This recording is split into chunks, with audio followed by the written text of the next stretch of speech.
Ganda ng langit eh. Nakita niyo ba yan? Oh, ang ganda ng clouds. Ayun. Ay, my God. Ang ganda ng clouds. Ayun yung clouds. Ayan. Oh, ang ganda.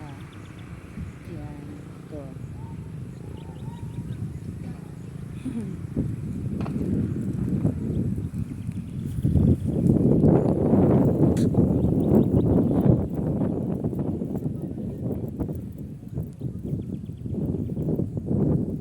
Sarap pag nag-jogging paghapon kasi tumutulo na lang yung pawis mo dito. Lakad lang, lakad lang. Ayan. Walk. Ayan yung aking mga kasama. O, diba? Yung dalawa naka-uniform. Pareho sila ng jamet. Kami natin aming magkaiba.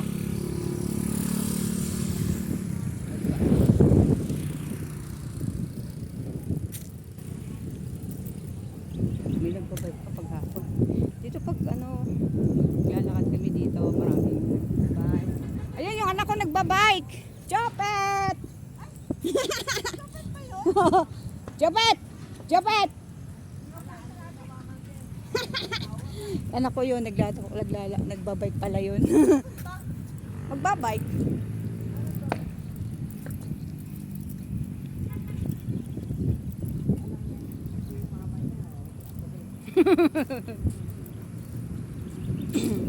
Nagpapa siya? Nagpapa sexy. Kasama tayo, tanong pa siya.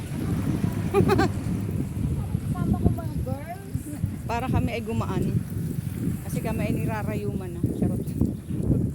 Sabi ko mag-ingat. Sabi niya mama parang masama pakaramdam ko. Minom ka na ng paracetamol. Uso ang dengue. Sinabi ni Ate. Tinan mo yun, nilalakad namin ang layo ito simula doon. Simula sa bahay namin hanggang dyan. Iniikot namin yan.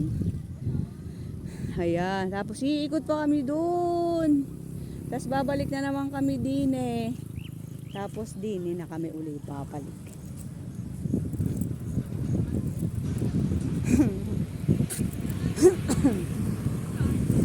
Mapagod. Yan si Mami, 74 years old na yan. Pero lagi namin kasama yan sa Zumba. Sa walking, sa jogging, o diba? 74 years old. Grabe, wala pang rayuma. Yan si Ate Ami. Yan. O diba? Mga slim kami. Kasi lagi kami sa Zumba. Zumba fitness.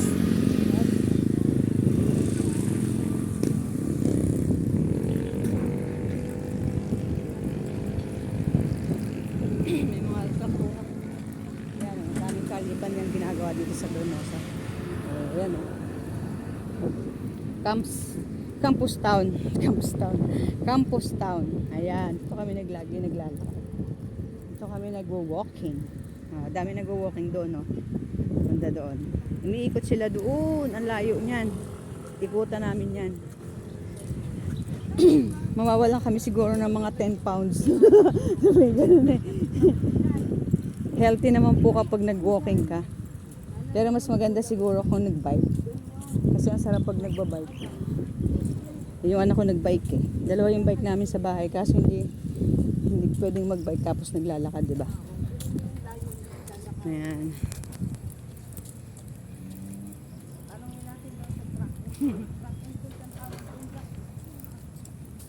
Oh, jogging. Ayan. Si Jack oh. Tumatakbo si Jack. Tumatakbo. Parang sila. Parang ano eh. Oh. Sino ba yung sabi ni Bel, snatcher.